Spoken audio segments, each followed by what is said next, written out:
Za još ovakvih videa zapratite kanal, lajkujte, šerujte, klikajte, tagujte, objašnjavajte, sve radite i družimo se i dalje. Ajde da pređemo samo uslove, pošto mi je vaš CV ostao u kompjuteru, imam Pentium 4, ne mogu da ga skinem, a i popravlja mi se. Ajmo da pređemo. Kineski, bugarski, engleski, srpski. Pričam. Bravo. Vozačka dozvola A, F, G, C, B, D i G. B samo. Jako loše. Obrazovanje? 2 fakulteta i master za svaki. Ja. Ne valja, a? Baš ne valja, to je sve nešto široko. Volim ove sa srednjom školom, kratko, slatko, jasno.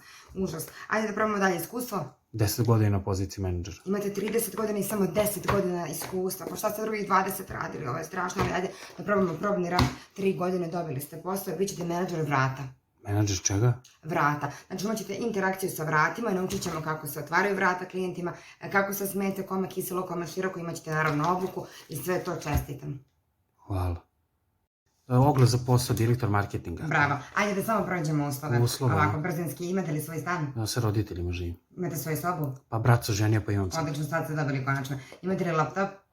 Imam, ali baterija me pa je non stop napunjača. Da, učikači, odličan, full.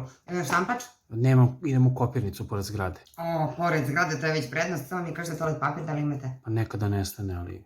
Nabavite ga, ja pretpostavljam. Odlično, bravo.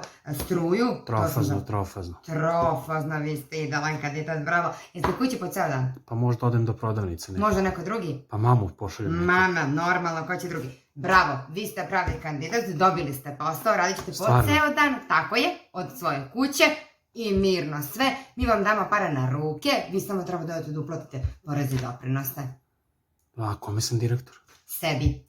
Čovek je najteže sam sebi da bude direktor. I čestitam, sad ćete pokušavati da to i izvršite. Šta ti čuš da se smrkla tako? Od ovih ćevapa samo me tera da idem u WC. Šta su oni stavili? Pa šta čekaš, što ne odeš čoveče, evo ga iza ugla ovde. Tamo je baba Sera.